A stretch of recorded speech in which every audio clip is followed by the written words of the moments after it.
Good evening and welcome to Roy's Auditorium, families and friends. This evening's performance is a program we hope you will enjoy, A Christmas Carol. The author of the book, Charles Dickens, was a great English writer. Among his other famous novels are David Copperfield and Oliver Twist. Dickens came from a family of 8 children and lived most of his life in London.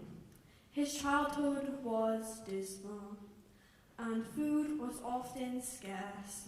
In fact, his family was so penniless that poor Charles worked in a shoe factory when he was our age, 11 or 12. His memories of this job were so bad, he seldom spoke of it. School was a place he attended off and on.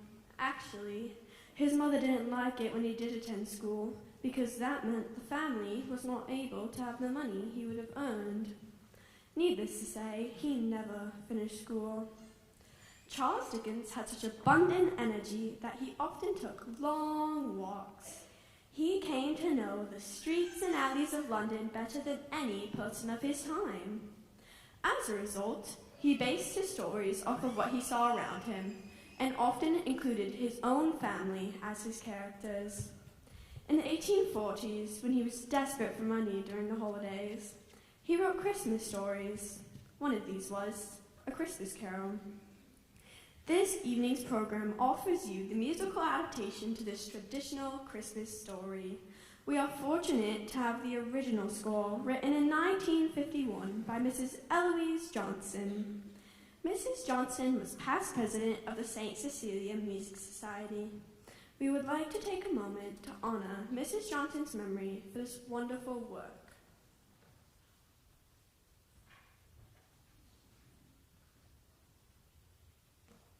We would also like to extend our thanks to Mr. David Ellis, who wrote the score, and to Mrs. Hannah DeBoer for her energetic help with the choir. Along with Miss Patricia Wonder, conducting the City High Orchestra. And let's hear it for the City High Orchestra.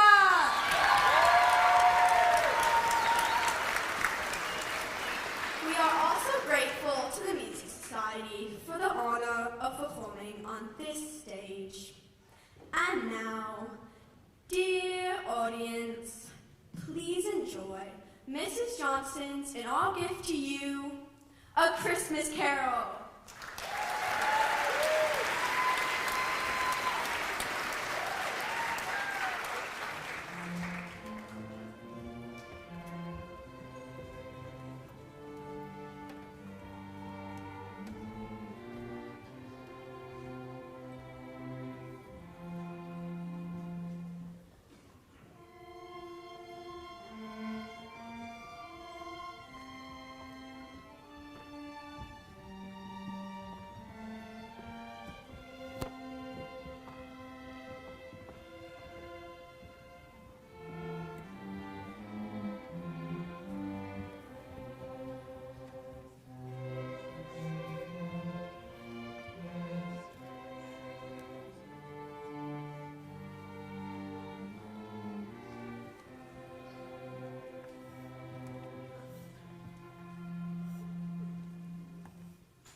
there it stood above the warehouse door, Scrooge and Marley. Tight-fisted Scrooge was a squeezing, wrenching, grasping, clutching old sinner, hard and sharp as flint, secret and solitary as an oyster. The cold within him froze his old features, nicked his pointed nose, shriveled his cheek, stiffened his gait, made his eyes red and his thin lips blue, and spoke out in a grating voice. A frosty rime was on his head, on his eyebrows, and on his wiry chin. Nobody ever stopped him with gladsome, "How are you?" No beggars implored him, or children asked him what o'clock it was. Even the blind men's dogs would appear to know him, and when they saw him coming on, would tug their owners into doorways and up courts. What did Scrooge care? It was the very thing he liked, wanting all human sympathy to keep its distance.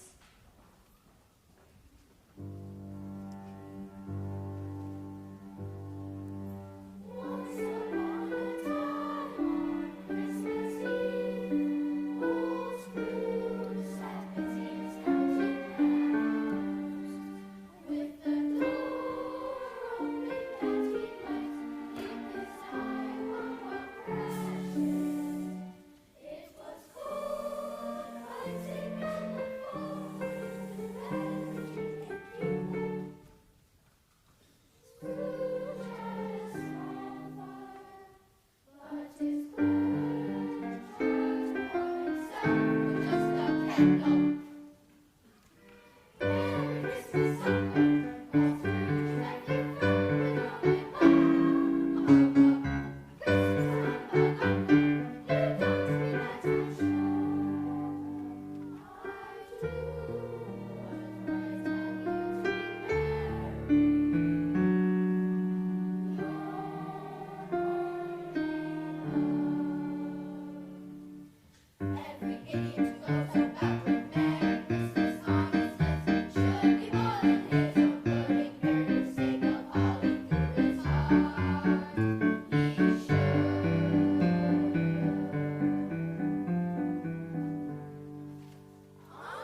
shutting up the counting house had arrived.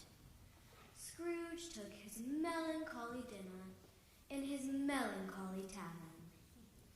Having read all the newspapers and beguiled the rest of the evening with his banker's book, he went home to bed.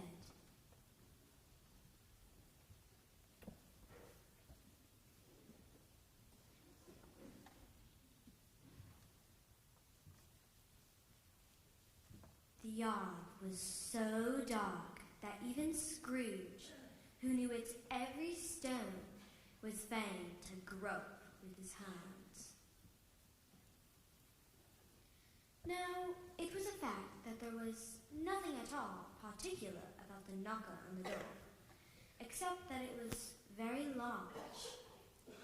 Then let any man explain to me, if he can, how it happened that Scrooge, having his key in the lock of the door, saw in the knocker, not a knocker, but Marley's face.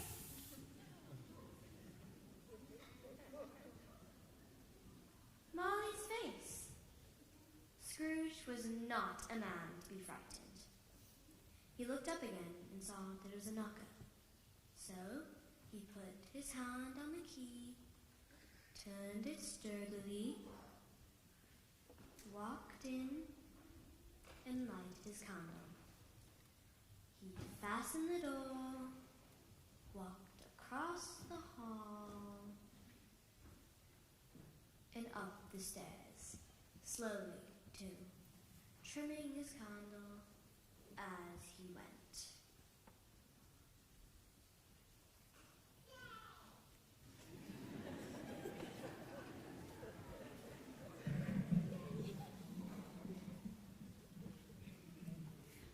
Up Scrooge went, but before he shut his heavy door, he walked through his room to see that all was right. He had just enough recollection of Marley's face to do that. Sitting room, bedroom, lumber room, all as they should be. Nobody under the table, nobody under the bed, nobody in the closet, nobody in his dressing gown. Quite satisfied, he closed the door and locked himself in. Double locked himself in, which was not his custom. Thus secured against surprise, he took off his tie,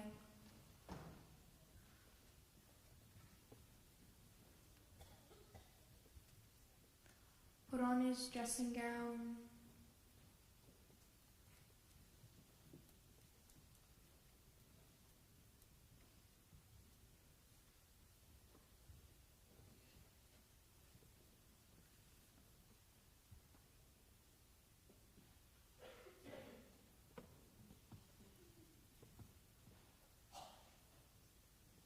slippers,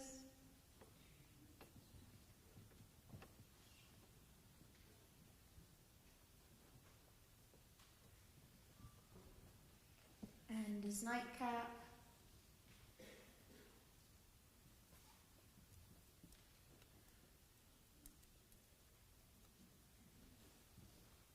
and sat down before the fire.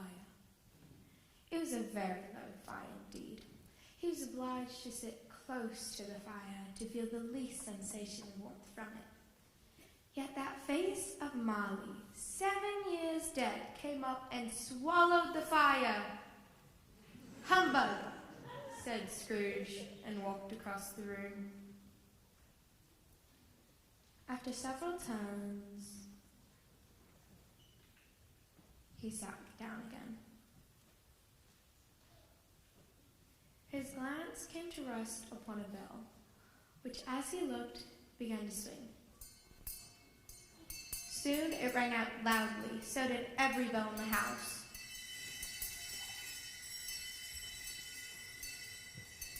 The bells ceased and were followed by clanking noise deep down below, as if some person were dragging a heavy chain.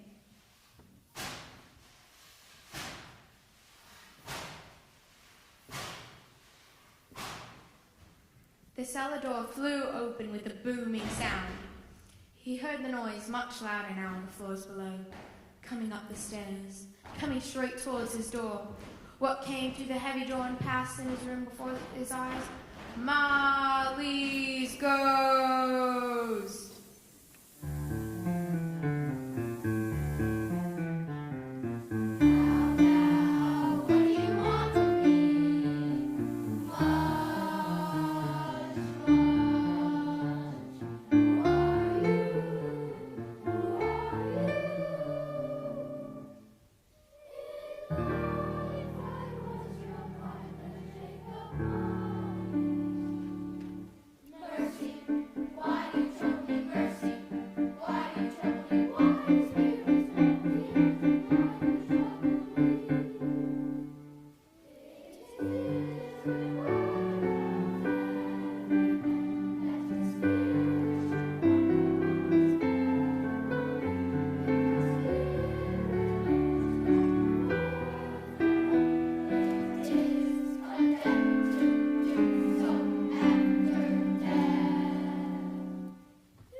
When Scrooge awakened, it was dark.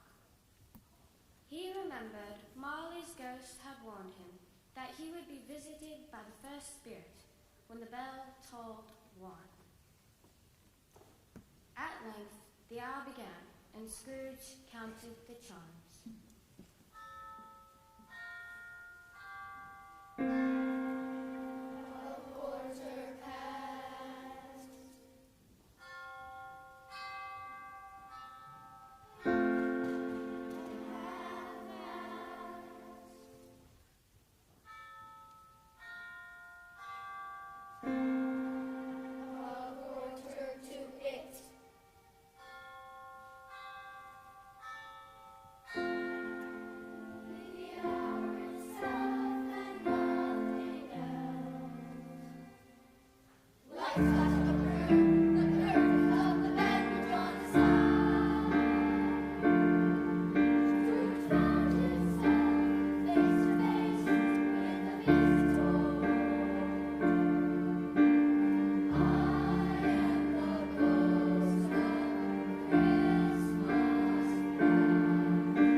It was Christmas again, but it was evening, and the streets were lighted up.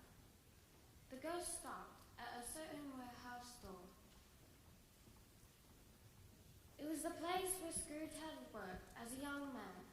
There was old Fezziwig, his kind employer, and Dick Wilkins, his friend.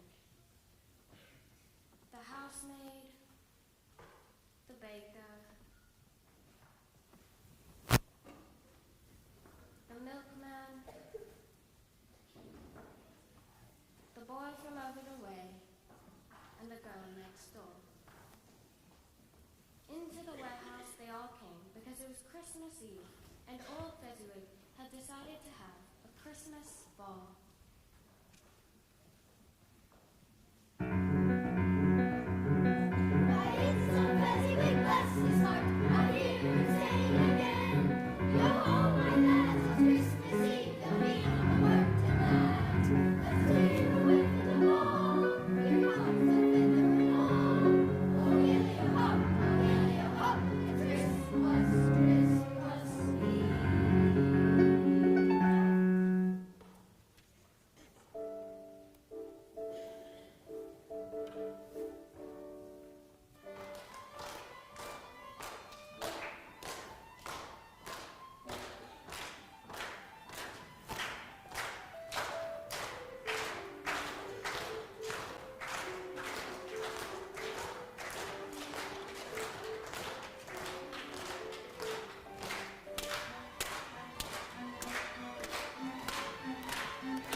remembering everything. Why was he filled with sadness when he heard them give each a Merry Christmas as they parted for their home. What was Merry Christmas to old Scrooge? Out upon Merry Christmas! What good has it ever done him? Scrooge turned upon the ghost of Christmas past and wrestled with it. He pressed down with all his might. The spirit, strong yet, repulsed him. Exhausted, Scrooge found himself back in his old bedroom and sank into a deep sleep.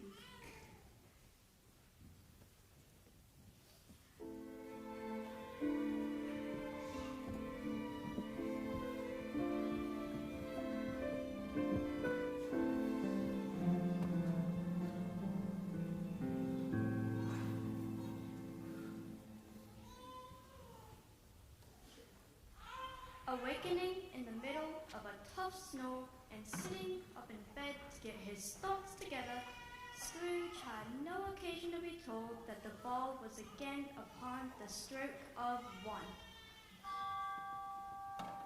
He got up softly and shuffled in his slippers to the door. The moment Scrooge's hand was on the door, a strange voice called him by name and bade him enter. He obeyed.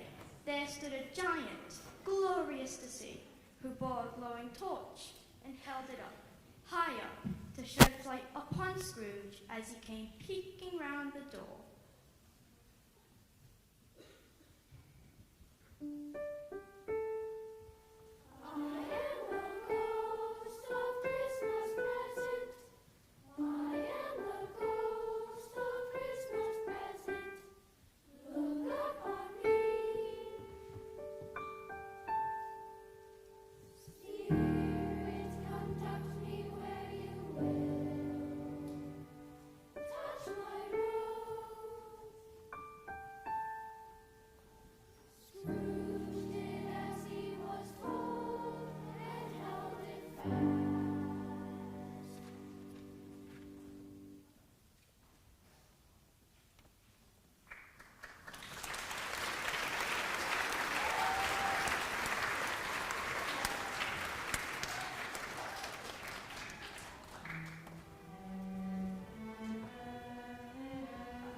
Glow, the hour of the night, all vanished. The giant and Scrooge stood in the city streets on Christmas morning. The giant went straight to the dwelling of Bob Cratchit, taking Scrooge with him, holding to his robe. On the threshold of the door, the spirit smiled and stopped to bless the home with the sprinkling of his torch. There was Miss Cratchit in a twice-turned gown, brave in ribbons. As she prepared the Christmas dinner, she was assisted by the young Cratchits, who danced around the table.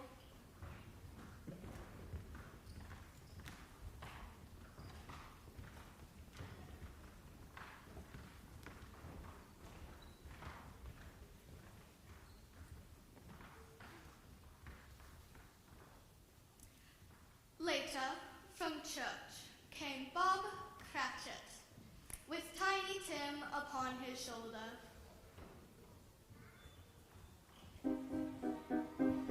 The hustle and bustle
woods a tiny tip, and Scrooge and the spirit were again on their travels. Much they saw, and far they went, and many homes they visited. It was a long night. The chimes were ringing 11:15 at that moment.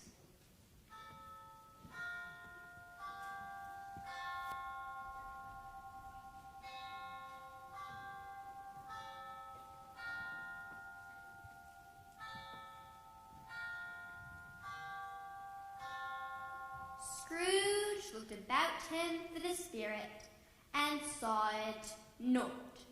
The bell struck 12.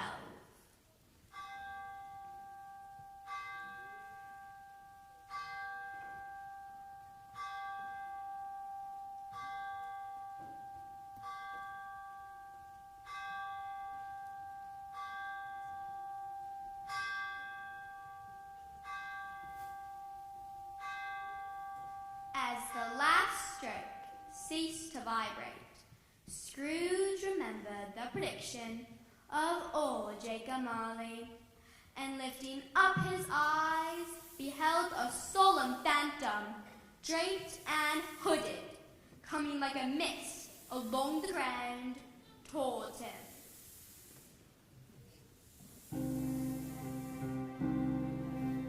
Ghost of the future, I fear you most. Lead on, lead on.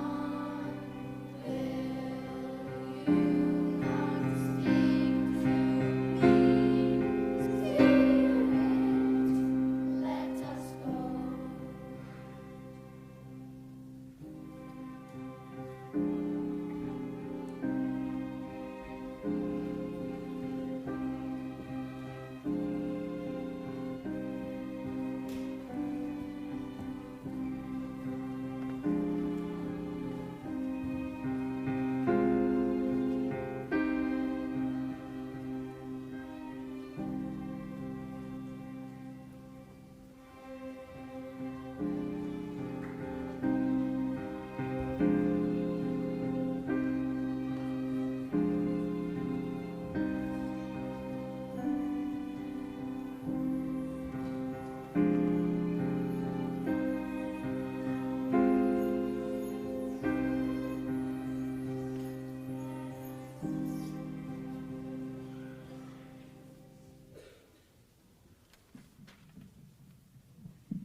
The phantom moved along, and Scrooge followed him.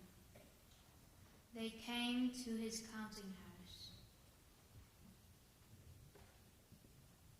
Scrooge turned and looked in. It was an office still, but not his. The furniture was not the same, and the figure in the chair was not him. The phantom moved along, and Scrooge joined it again. They came to an iron gate, the churchyard overrun with grass and weeds.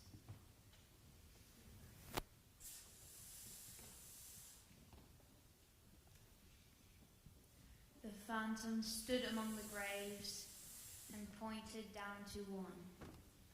Scrooge crept towards it, trembling as he went, and read upon the stone of this neglected grave his own name, Ebenezer Scrooge.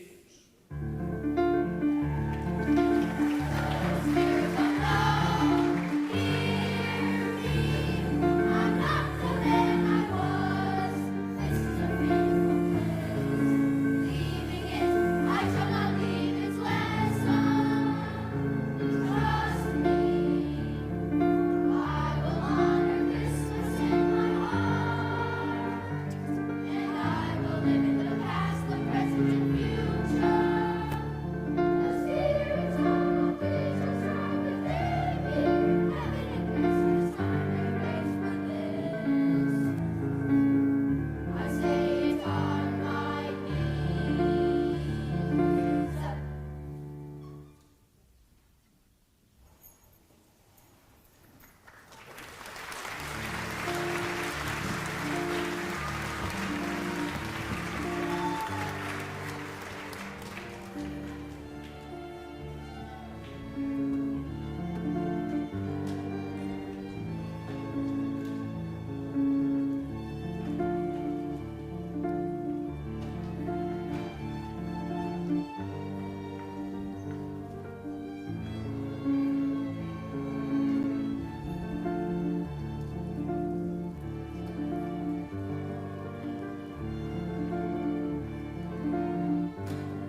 up his hands in one final prayer to have his fate reversed, Scrooge saw an alteration in the phantom's hood and dress.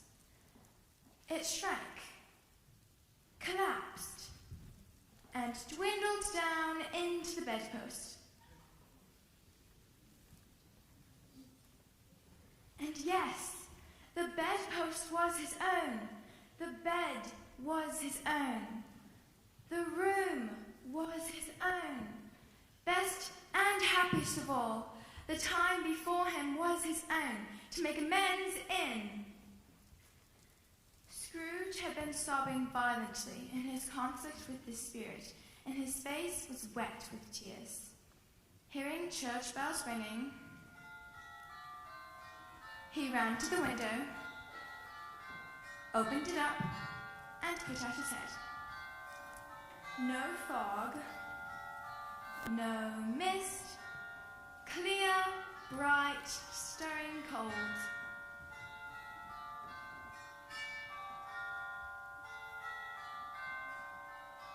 Golden sunlight.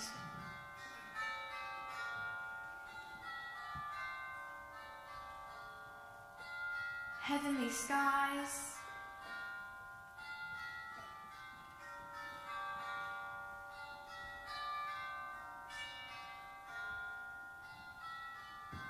Sweet fresh air, merry bells.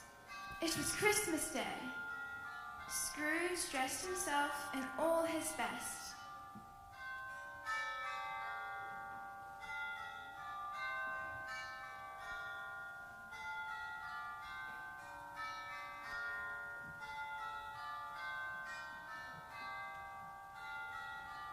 And at last, headed out into the streets.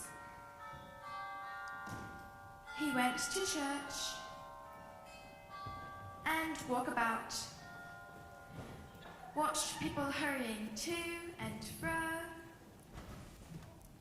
patted children on the head, questioned beggars, and found that everything could yield him pleasure.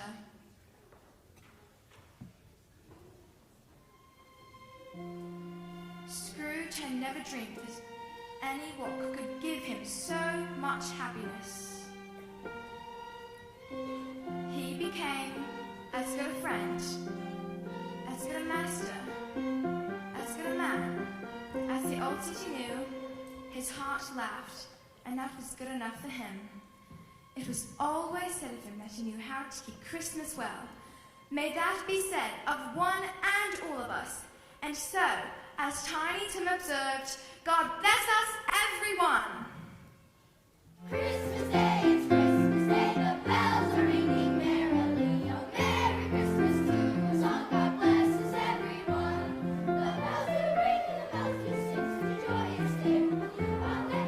It's Christmas Day, oh, it's Christmas Day, blue holiday, blue. Christmas Day, it's Christmas Day, the bells are ringing merrily. Oh, Merry Christmas to us all, God bless us, everyone. The bells are ringing, the bells do sing, such a joyous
like to invite all former beats to please stand in your seats and sing the last song, the end of it, with us.